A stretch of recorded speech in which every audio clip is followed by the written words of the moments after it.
여러분 안녕하세요. 호수파파입니다. 참 말도 많고 탈도 많았죠. 엄청난 주택을 소유했던 빌라왕의 사망과 그로 인해서 대위권 행사가 어려워졌기 때문에 약관상 전세금을 돌려줄 수 없다는 주택도시보증공사 허그의 입장.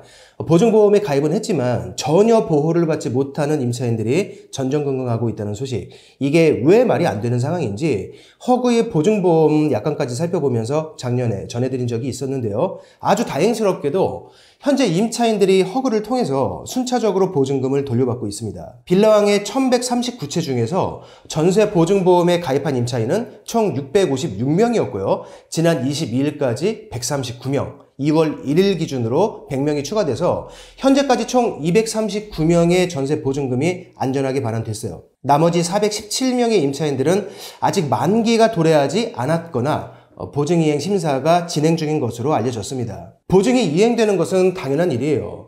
대위변제권의 실제 행사는 보험 가입을 받아준 허그에서 허그의 책임하에 추후 진행할 일이고요. 대위권 행사가 어려워 보이는 좀 특이한 상황이 발생했다고 해서 보증금 변제를 거부하면 안 되죠. 약관상 허그의 면책 사유 중에 그런 내용이 전혀 없습니다. 어쨌건 결론이 이렇게 나와서 참 다행스러운 일이고요. 너무 늦지 않게 국토부와 허그가 다시 올바른 해석을 했기 때문에 보증보험에 가입했던 나머지 임차인들과 사망한 다른 빌라왕들의 다른 보증보험 임차인들도 한숨 돌리게 됐습니다. 이번 사건은 우리 사회에 큰 숙제를 남기고 있어요. 첫 번째는요, 보증보험에 가입하지 않은 나머지 임차인들입니다. 즉 빌라왕과 관련된 주택만이 아니라 전세라는 제도의 특성상 부동산 가격 하락기에는 어떤 방식으로건 최소 몇 천에서 몇 억까지 손해보는 임차인이 나타나게 되어 있습니다. 무융자 주택에 들어갔더라도 말이죠. 전세 보증보험이라는 것도 그런 이유로 만들어진 것이에요. 전세금이 하락하고 새로 들어오는 임차인의 전세금으로는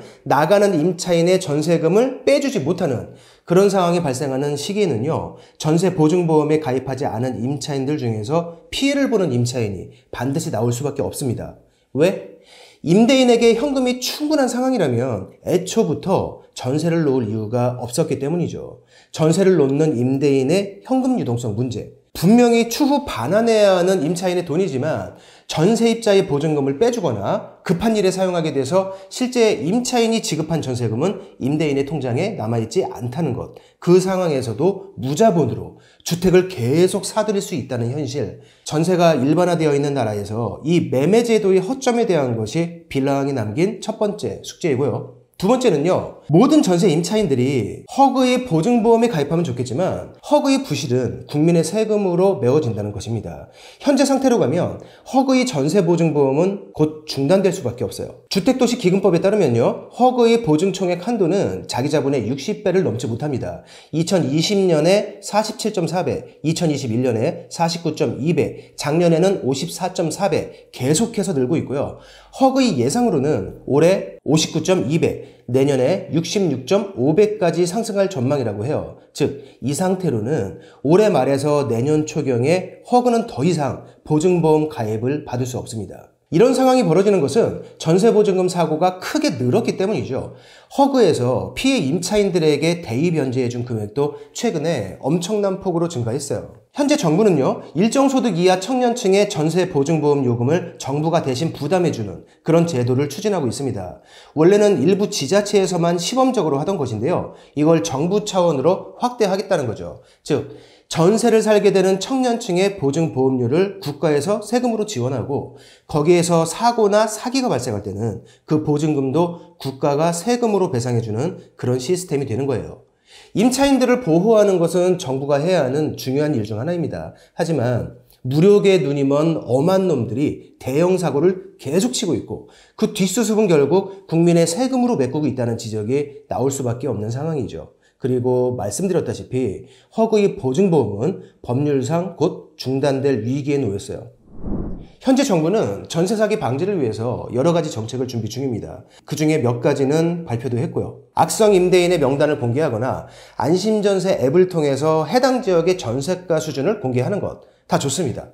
그런데요, 이런 상황이 발생하는 근본적인 문제는 우리나라에 전세라는 제도가 존재하고 전세를 이용해서 무자본으로 주택수를 계속 늘려나가는 것, 한 채나 두 채가 아니라 수십 채 이상 무자본으로 주택을 계속 사들이는 것이 허용되는 바로 그것 때문입니다. 이 제도를 손볼 방법을 찾는 것이 몇 년 후에 빌라왕들을 방지할 수 있는 아주 중요한 포인트예요. 대출 제한이 포인트가 아닙니다. 전세를 끼고 주택을 사는 것을 원천봉쇄하자는 것이 아닙니다.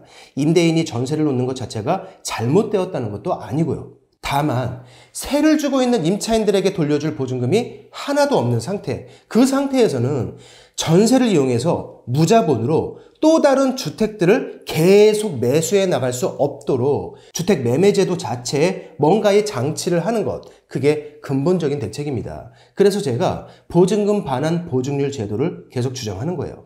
국토부에서 현재 많은 고민과 노력을 기울이고 있는 것 잘 알고 있어요. 하지만 그 포인트에 제동을 걸지 못하면 언젠가 다시 찾아올 부동산 상승기와 하락기 때 같은 상황은 반복될 수밖에 없고요. 수많은 피해자들과 수많은 사회 비용이 또다시 발생할 겁니다. 현재 발생한 상황도 아직 끝은 아니죠. 부동산 가격 하락기를 맞으면서 최근 몇 달간 특히 전세에서 많은 사회적 문제가 생기고 있어요. 부동산 투자는 큰 돈을 벌 수도 있지만 큰 리스크도 분명히 존재합니다. 무자본 갭 투자를 하시는 분들, 이번에 발생한 상황들과 빌라왕들의 최후를 잘 분석해 보시고 현명한 부동산 투자에 대해서 다시 한번 고민해 보는 그런 계기가 되었으면 합니다.